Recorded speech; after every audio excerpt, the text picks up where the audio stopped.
পূর্ব মেদিনীপুরের তমলুকের নাইকুড়ি ব্লকের অনন্তপুর ২ নম্বর গ্রাম পঞ্চায়েতের রাজনগর বাহারজোলা গ্রাম। সেই গ্রামের বাসিন্দা শেখ জাইনুদ্দিন। দীর্ঘদিন ত্রিপল ঘেরা ছোট্ট বাড়ির মধ্যে বসবাস তার পরিবারের। ব্লক থেকে শুরু করে জেলা শাসক দপ্তর পর্যন্ত লিখিত আবেদন করেছিলেন আবাস যোজনার বাড়ির জন্য, কিন্তু বারে বারে বঞ্চিত করা হয়েছে এই সংখ্যালঘু পরিবারকে। কারণ একটাই, জাইনুদ্দিন এবং তার পরিবার বিজেপি করে, আর এই বিজেপি করার অপরাধে তাদের সরকারি সুযোগ সুবিধা থেকে বঞ্চিত রাখা হয়েছে। এমনকি তাদের কাছ থেকে একটা মোটা অঙ্কের টাকা দাবি করা হয় আবাস যোজনার বাড়ি পাইয়ে দেওয়ার জন্য। তারপরে আমাকে কিছুদিন সার্ভে করার পরের দিন গ্রামের ওই তৃণমূলের কর্মী এসে একজন আমাকে বলতেছে, বলে ভাবি আর তোমাকে একটা কথা বলছি। আমি কী কথা? না, তুমি কিছু টাকা দাও আমাদেরকে, তোমার তো লিস্টে নাম নেই, আমি বাড়ি করে দেবো। তখন আমি বলছি, আমাকে কি তুমি ব্যক্তিগত টাকা দিয়ে বাড়ি করে দিবে? বলে না, সরকার থেকে। আমি সরকার থেকে যখন বাড়ি দিবে তাহলে আপনাকে টাকাটা কিসের জন্য দেবো? না, আমরা করে দেবো ঘোরাফেরা করে। আমি এটা কীরকম হতে পারে? তা আমার লিস্টে যখন নাম আছে আমি ঘর পাবো, আমি এই মুহূর্তে আমি টাকা কোথায় পাবো? তো টাকা যখন ঢুকবে আমি আপনাদের সম্মানস্বরূপ কিছু টাকা দেবো। বলে না, আমাকে টাকা দিতে হবে। টাকার বিনিময়ে বাড়ি দেবে বলে আশ্বাস দিয়েছে। হ্যাঁ, টাকা না দিলে বাড়ি দিবে না আমাকে। তারপরে আমি যখন প্রার্থী দিয়েছিলাম, আমাদের বাড়িতে অনেক কিছু অন্যায় অত্যাচার করেছে, বাড়িতে এসে অনেক গন্ডগোল অনেক কিছু করেছে। আমাকে টাকাও দিয়েছিল প্রার্থী উঠানোর জন্য, আবার অনেক গন্ডগোলও করেছে। আমাদের এই বিজেপি যত কর্মীরা ছিল আমাদেরকে অনেক সহযোগিতা করে, এরা গাঁঠের টাকা লাগিয়ে আমাকে দুটো তিরপলও দিয়েছে। আমাদের যে কর্মীগুলো বিজেপির থেকে আছে, দলের, হ্যাঁ দলের যে আছে, বাড়ি থাকার জন্য। আর ওনাদেরকে অনেক কিছু মানে রিকোয়েস্ট করে তিরপল চেয়েছি, ওরা একটাও আমাকে দেয় না। প্রধানের কাছে গিয়েছি অঞ্চলে, আবার এখানে পঞ্চায়েতের কাছে, সে বলছে না, আসেনি কোনো তিরপল। পরবর্তীকালে শোনা গেল তিরপল আসছে অনেক, আমাদেরকে দেয় না। আর ওরা বলছে, তোমাদের যে এমপি এমএলএ তুমি তাদের কাছে যাও, তোমরা যাকে ভোট দাও তাদের কাছে যাও, তোমাদেরকে কোনো কিছু দেওয়া হবে না। তাতে এই পরিবার রাজি না হওয়ায় তাদের নাম কেটে দেওয়া হয়েছে আবাস যোজনার তালিকা থেকে। বর্তমান সার্ভে হলেও তালিকায় নাম নেই তাদের, এমনটাই অভিযোগ ওই পরিবারের। বৃদ্ধ অসুস্থ বাবা, স্ত্রী, সন্তান নিয়ে ওই কুড়ি ঘরেই আশ্রয় তাদের।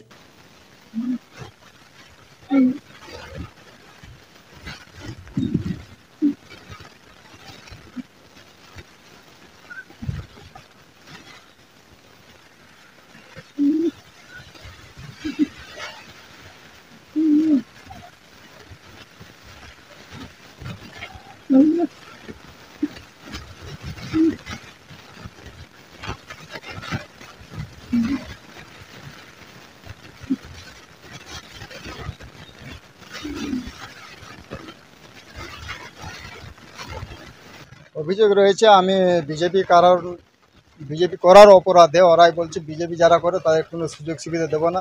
উপরন্তু আমাকে টাকা চেয়েছিল 20,000 টাকা, সেই প্রমাণও আছে আমার কাছে। আমি প্রধান সাহেবকে জানাইছিলাম, প্রধান সাহেবকে জানানো সত্ত্বেও আমার কথা ওরা মানছে না, যে টাকা দিতে হবে। প্রধানও বলছে না, টাকা না হলে কোনো কাজ হবে না। তখন অমল প্রধান ছিল, আচ্ছা আমাদের পঞ্চায়েত ছিল শাহমা বিবি, ওনারা যুক্ত হয়ে আমার কাছে টাকা চেয়েছিল। আমি টাকা না দিতে পারায় আমার নতুন যে লিস্ট হয়েছে ওই লিস্টে আমার নাম নেই। আচ্ছা, এর আগে যে লিস্টের নাম ছিল আমার 2017-তে, তখন কিন্তু আমাকে বলেছিল টাকা দিতে হবে, তাও আমি দিতে পারছি না। যা সরকারি আবাস যোজনা আপনাদের যেটা সম্মান আমি সেটা দেবো, আমার নামে ঘরটা পাস করুন, আমি যাতে ঘরটা পাই। খুব কষ্টের মধ্যে দুষ্কৃতির মধ্যে আমি জীবনযাপন কাটাচ্ছি। অনেক ছোটো ছোটো বাচ্চা কাচ্চা নিয়ে, বৃদ্ধ বাবাকে নিয়ে আমার জীবনযাপন কাটাতে হচ্ছে। আপনারা ঘরটা পাস করুন, যেটা আপনাদের সম্মান, আমি সেটা সম্মান দিতে চাই। ওরা বলছে না, আগে আমাদের অ্যাকাউন্টে টাকা দিতে হবে, তারপর তোমার ঘর পাস হবে, কাগজপত্র জমা নেওয়া হবে। তখন থেকে আমি বহুত কষ্টের মধ্যে জীবনযাপন কাটাচ্ছি।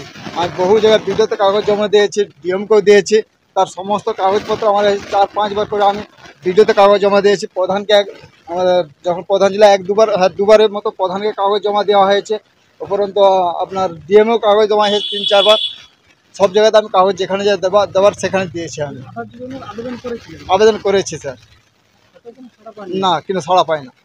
ওরা বলতে চাইছি যে এখন বর্তমান তৃণমূলের দুষ্কৃতি, ওদের রাজ চলছে, দুষ্কৃতি রাজ ওরা চালাচ্ছে। যারা টাকা না দিলে আমরা কোনো অনুদান দেবো না।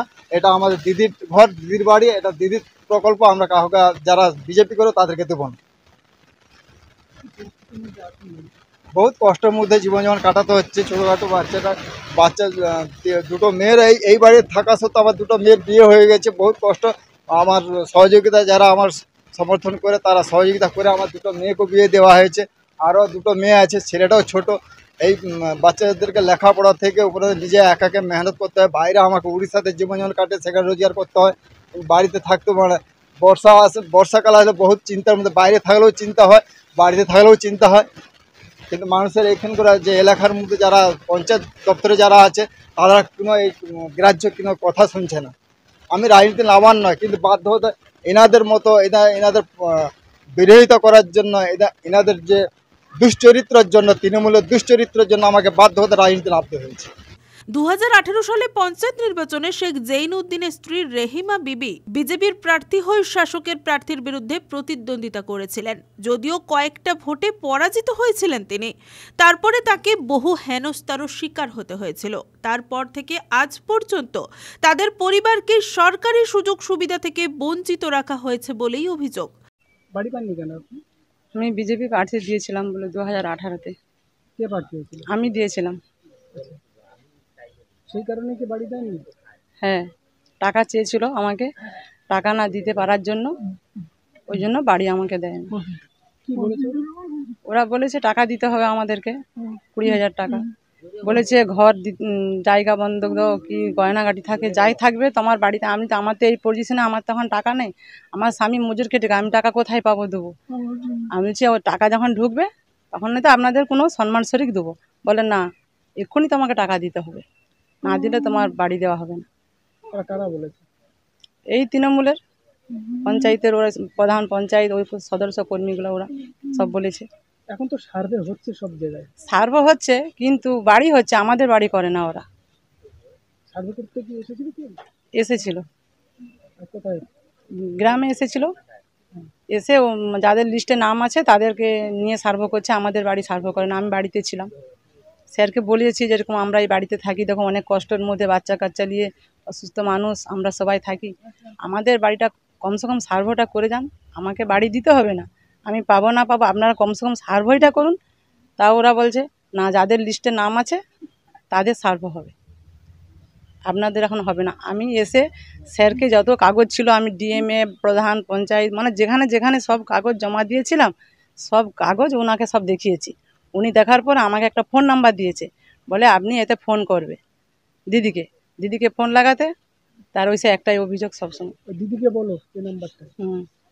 দিয়েছে, তো কথা বলছে আমার হাজব্যান্ড, সে তার কোনো কথা হচ্ছে না। ঝড় বৃষ্টি বন্যায় জলের ওপরেই ওই বাড়িতে বসবাস করতে হয়েছে তাদের। ইতিমধ্যে শীত পড়তে শুরু করেছে, কনকনের শীতে ওই একই বাড়িতে তাদের থাকতে হবে নাকি দিন বদলাবে, সেটাই এখন দেখার। তমলুক ব্লকের অন্তর্গত অনন্তপুর 2 অঞ্চলের রাজনগর বাহারজোলা গ্রামের একজন সংখ্যালঘু পরিবারের শেখ জৈনুদ্দিনের আবাস নিয়ে বিজেপি যে নোংরামি ভিত্তিহীন অভিযোগ করছে তা সম্পূর্ণ ভিত্তিহীন। তৃণমূল কংগ্রেস কখনো কোনো ধর্মের ভিত্তিতে রাজনীতি করে না, যেটা বিজেপি করে আসে। সংখ্যালঘুদের পাকিস্তানি বলে, লুঙ্গি বাহিনী বলে, তারাই আবার বড় বড় কথা বলছে। আমরা হিন্দু, মুসলিম, শিখ, খ্রিস্টান, জৈন সবাইকে সমান চোখে দেখি, আমাদের মাননীয় মুখ্যমন্ত্রী সেটা শিখিয়েছেন।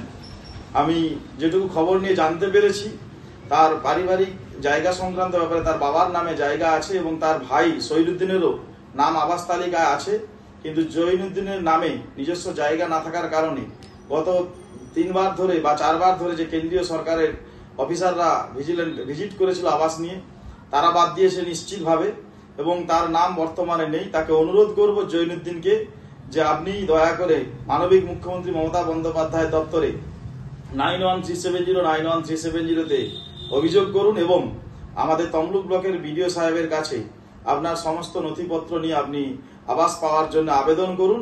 নিশ্চিতভাবে আমাদের মাননীয় মুখ্যমন্ত্রী সকলের জন্য সেই ব্যবস্থা রেখেছেন এবং সকলে সেটা পাবেন, কারণ সেটা বারে বারে প্রমাণিত হয়েছে।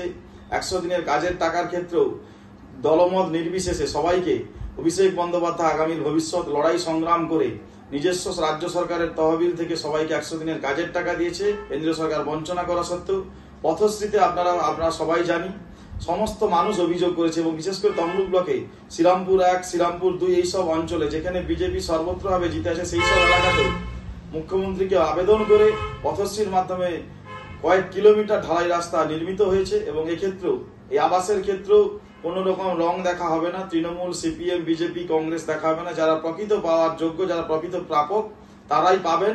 এবং এক্ষেত্রে নিশ্চিত করে বলতে চাই, যদি কোথাও কেউ কোনো রকম কাটমানি চেয়ে থাকে কোনো সংশ্লিষ্ট গ্রাম পঞ্চায়েত বা সংশ্লিষ্ট অঞ্চলের কেউ বা যেখানে কেউ যদি এরকম কোনো রকম অভিযোগ থাকে, আপনারা নিশ্চিতভাবে মানবিক মুখ্যমন্ত্রীর দপ্তরে এবং প্রশাসনিক দপ্তরে অভিযোগ করুন, তার নিশ্চিতভাবে কঠোর শাস্তি হবে।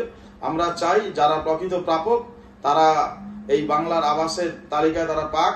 এই আবেদন, এই অনুরোধ রাখছি সকলের কাছে আপনাদের এই মাধ্যমে, ভিডিও বার্তার মাধ্যমে। এবং নিশ্চিতভাবে মানবিক মুখ্যমন্ত্রীর উপর ভরসা রাখুন। বিজেপি ভয় পেয়েছে 26-এর নির্বাচনের আগে কেন্দ্রীয় সরকার এই আবাসে 1 টাকাও দিচ্ছে না। বাংলার সরকার সম্পূর্ণ এই টাকা দিয়ে বাংলার প্রকৃত গরিব মানুষদের এই আবাসের বাড়ি উপহার দিচ্ছে। যেভাবে 100 দিনের কাজের টাকা উপহার দিয়েছে, একদিকে পথশ্রীর কাজ চলছে। এই আতঙ্কে ভুগছে বিজেপি। 26-এ তারা তাদের আসন সংখ্যা 50-এর নিচে নেমে যাবে। এই আতঙ্কে ভুগেই এইসব ভুলভাল প্রলাপ বকছে। আপনারা নিশ্চিত থাকুন, যারা প্রকৃত প্রাপক তারা নিশ্চিতভাবে এই আবাসের তালিকা তারা পাবেন। দেখুন, বিজেপি দল চলে পঞ্চনিষ্ঠার সঙ্গে, পঞ্চনীতি আছে। তৃণমূলের নীতি আছে পঞ্চনীতি, ওদেরও নীতি আছে। সেই নীতিটা কি? মাটি চোর, বালি চোর, কয়লা চোর। এখন নতুন হচ্ছে ট্যাব এবং তার সঙ্গে আবাস যোজনার দুর্নীতি। সারা পশ্চিমবঙ্গ জুড়ে এখন নতুন শিল্প আবাস শিল্প, কাটমানির বিনিময়ে ঘর দিতে হবে, এটাই ওদের মূল মোটো। এবং বিজেপি করার অপরাধে আজকে আমাদের সংখ্যালঘু মোর্চার জেলা কমিটির অন্যতম সদস্য শেখ জৈনুদ্দিন আলীকে ঘর দেওয়া হয়নি।